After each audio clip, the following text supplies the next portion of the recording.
How's it going, citizens? It is I, your king, and today we have the Triple Draft Challenge. And I'm going to be guiding you and showing you how exactly to beat any Triple Draft Challenge in general, whether it be through the party tab or like a challenge. In my opinion, it is an easy and exciting challenge because of how it increases your exposure to different cards that you normally might not play. Now, before I get into the video, I would really appreciate it if you could subscribe to the channel because I promise that I will cover every single challenge that comes out, whether it be in the form of giving the best deck for it or if it is giving tips for it, like in the case of this challenge. So please do subscribe. Alright, let me begin from the beginning. Every single draft pick that you receive in the challenge are a total of 10 categories of cards that you can choose from. 5 of these categories are guaranteed. So in each draft pick, you are 100% going to have a win condition, a small spell, a big spell, an anti-air card, and a cheap anti-air card. Now, there are of course 3 more spots left in the deck. You're gonna get to pick from 3 of the following categories: tank support, anti-tanks, splashers, mini tanks, and distraction. Again, in each of these sections that you receive, 3 of the cards will be presented for you to choose from, and 3 more will be presented to your opponent. In addition to that, you guys share the same pool of cards. This means that if you see a card, that means that you are if you see a card in your hand, that means that your opponent will 100% not have that card in their deck. So now that we have gone over exactly how these draft tables work, let me give you 4 tips on how exactly to approach building a deck in this triple draft type environment. Tip number 1: initial pick. So the initial pick is often the hard choice to make, but honestly it's all up to personal preference. This is because at this point you have no basis on what your deck is going to look like. So what I would recommend is to pick the card that you are often the most comfortable with. And then once you have a base card logged in you can begin to create a deck around this card.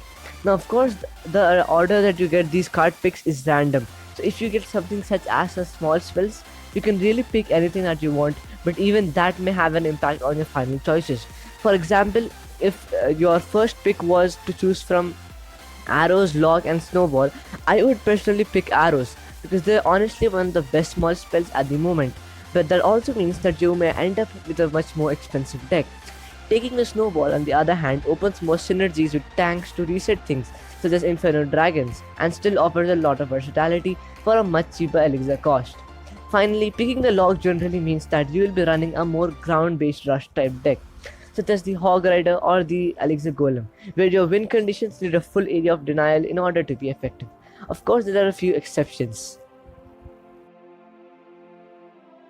Tip number 2: analyze your opponent's cards. So in triple draft, you also get to see the 3 cards that your opponent gets to choose from. This can be great because if you're big brain, you can even keep some of these cards in your mind to pick counters to the similar version of this within a single draft pick. For example, let's say you're picking between cards in the anti-air section, and you get to choose between the Magic Archer, the Wizard, and the Electro Dragon. So you go ahead and look at your opponent's side, and you see Minion Horde, Infinite Dragon, and the Hunter.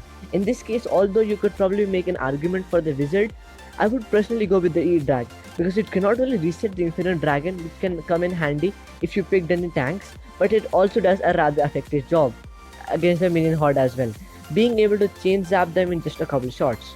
Now this can also apply for later draft picks as well. For example, let's say your opponent got to choose between the win conditions Royal Hogs, Elixir Golem, and Wall Breakers.